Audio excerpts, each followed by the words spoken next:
fake news caused a rush on liquor outlets today and an increase in sales. A hoax message that went viral claimed that alcohol sales were about to be banned again. The Government Department of Cooperative Governance and Traditional Affairs is concerned. We're joined via Skype by the spokesperson, Lungi Mtshali. So, Mtshali, thank you for being with us. So usually news outlets and governments as well don't get involved in fake news. We don't want to report on that. But I think when it gets this big, it is our obligation to clarify and ensure that people know the facts. You're concerned as well. I mean, this got so big today. There's been similar cases before, but when did you know today was sort of getting out of hand?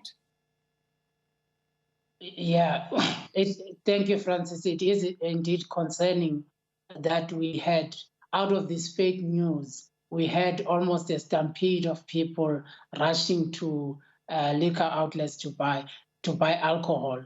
And what concerns us is that this puts a lot of people's lives at risk. Not only the shoppers themselves, but the workers at these outlets are at risk, because now you have an influx of people coming into one store and causing a stampede. And this is a concern in terms of the danger, physical danger that it puts people under, but also the concern around the spread of the virus with a lot of people concentrated in one space.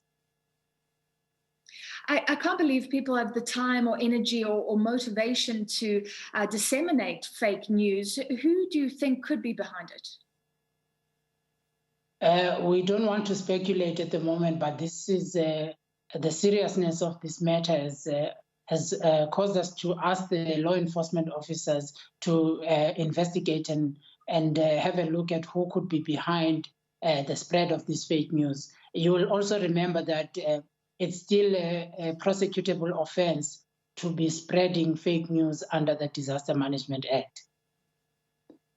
Okay, so you can confirm an investigation is already underway? Yes, I can confirm that. We have requested the law enforcement to investigate, because this reckless behavior is putting innocent people's lives in danger. Mr. Mtshali, fake news is deplorable, I believe, and you could say South Africa has a problem with alcohol, given what we saw today, and also given the abuse, many concerned about that. But does government take any responsibility for the jitters among the populace right now? Some people don't abuse alcohol, but they like it. Some people smoke. And we saw bans being implemented overnight on those two things. Then alcohol was opened again. Then the sales were banned again. Some countries have not considered these sorts of bans at all. Some are concerned about whimsical governance in South Africa because of it. Does government take any responsibility for people being vulnerable to fake news around alcohol and cigarettes?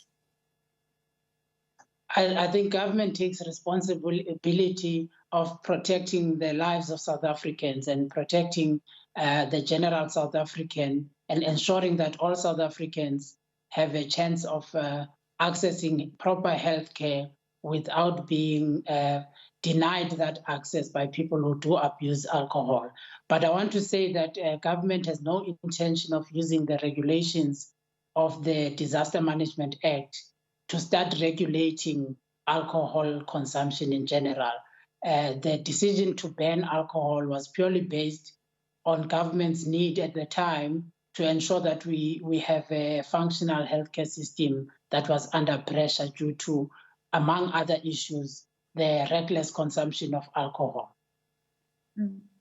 So can you say right now there's no ban being considered by the National Command Council, no reintroduction of the alcohol sale ban being considered at all? Yes, for the ban to be implemented, we would, as CoGTA, we would get a direction from the President and Cabinet to gazette regulations that ban the sale of alcohol. I can confirm that we haven't received any of that from Cabinet or from the President. So there is no immediate ban that we foresee on the sale of alcohol. Very quickly, fake news is just becoming so prolific, and education is important. I mean, if people hear information about government moves that may or may not happen, what's your advice? How do they verify the information? It's difficult, we understand, to verify that information, but government has a plethora of websites. We have information that is distributed by the government communication system. So any communication on the regulations will either come from the government communication system or from the minister and the president. All right, thank you for your time tonight. Government concerns, saying an investigation is already underway about that fake news that led to lines across liquor stores across South Africa today. It really was incredible. That was spokesperson for the Department of Cooperative Governance and Traditional Affairs, Lungi Mtshali.